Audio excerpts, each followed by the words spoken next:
अस्सलाम वालेकुम एवरीवन, मैं हूँ आपकी इंस्ट्रक्टर नूर और आज का जो हमारा टॉपिक है वो है eigen values and eigen vectors. तो ये टॉपिक स्टार्ट करने से पहले मैं आप लोगों को एक ब्रीफ कॉन्सेप्ट दूंगी जिससे आप लोगों को फ़ौरन समझ आ जाएगी।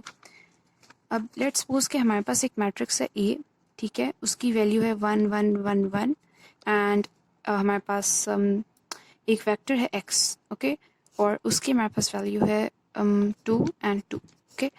अब हमने एक्स को ए को एक्स के साथ मल्टीप्लाई करना है, ठीक है, A into X is equals to. अब यहाँ पे जो है हमारे पास वो आंसर आ जाएगा 4 एंड 4।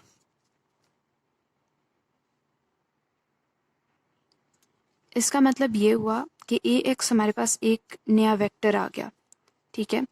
अगर मैं इसको एक सिस्टम की फॉर्म में लिखूं तो वो इस तरह मतलब 1 1 1 1 एक matrix into a vector which is equals to another vector, okay.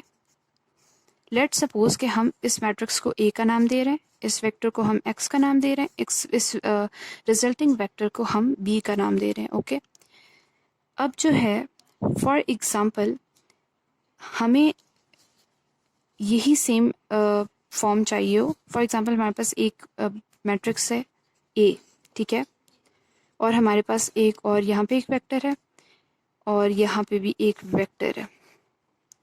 हमें इस जगह पे एक ऐसा वेक्टर लिखना है कि जब हम मल्टीप्लाई करें इन दोनों को तो जो आंसर आए वो इस वेक्टर का स्केलर मल्टीपल हो।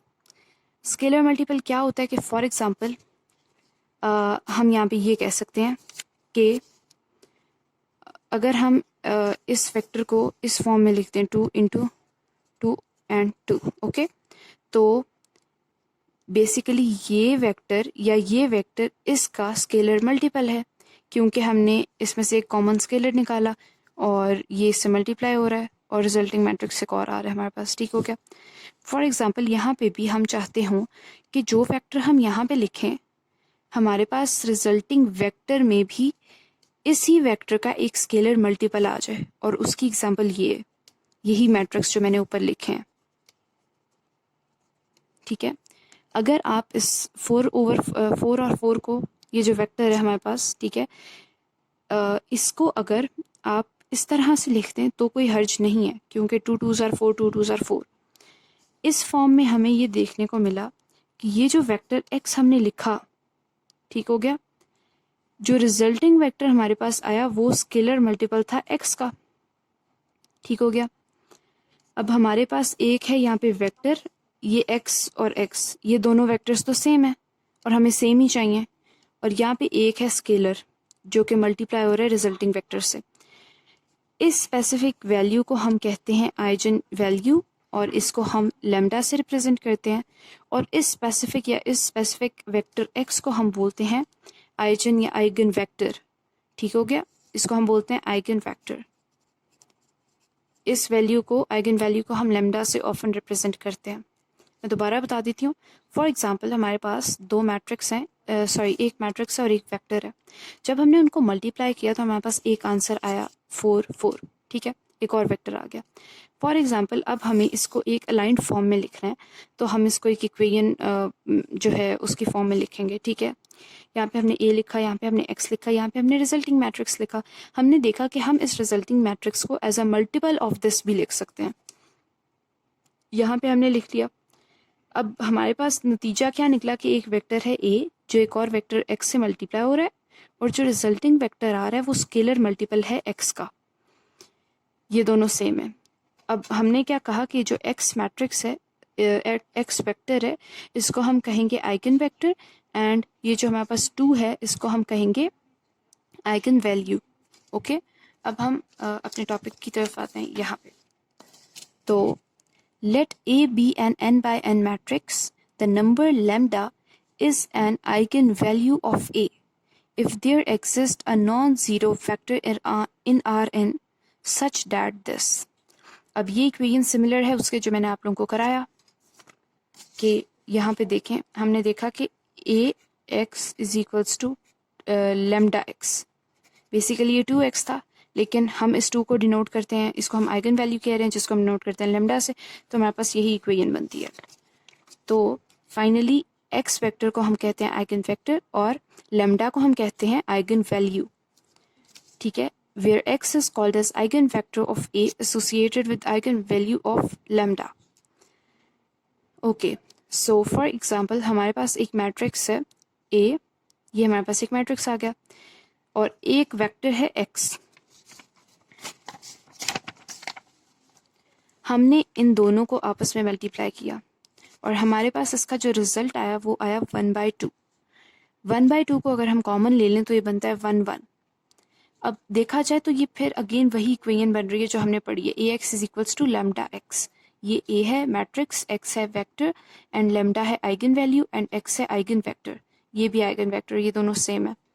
ओके, तो हमारे पास वो फॉर्म आ गई।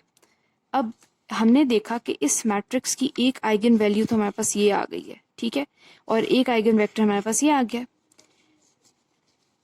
अब अगर देखा जाए कि फॉर एग्जांपल हमारे पास वेक्टर जो है वो ये है 1 and -1 और हम इसी मैट्रिक्स को इससे मल्टीप्लाई कर रहे हैं इस वेक्टर से, तो हमारे पास एक और आंसर आया। इसमें से अगर हम -1/2 कॉमन ले लेते हैं तो यहाँ पे आ जाएगा 1 एंड यहाँ पे आ जाएगा -1। तो इसका ये मतलब हुआ कि हमारे पास एक और वैल्यू आ गई, आइगन वैल्यू, एक और आइगन वैल्यू आ गई और एक और आइगन वेक्टर आ गया। अब एक इम्पॉर्टेंट बात यह है कि the maximum number of eigen value can be the order of the matrix. मतलब ऑर्डर ऑफ द मैट्रिक्स 2/2 है, तो जो मैक्सिमम आइगन वैल्यूज होंगी वो सिर्फ 2 हो सकती हैं, 2 से ज़्यादा बिल्कुल भी नहीं।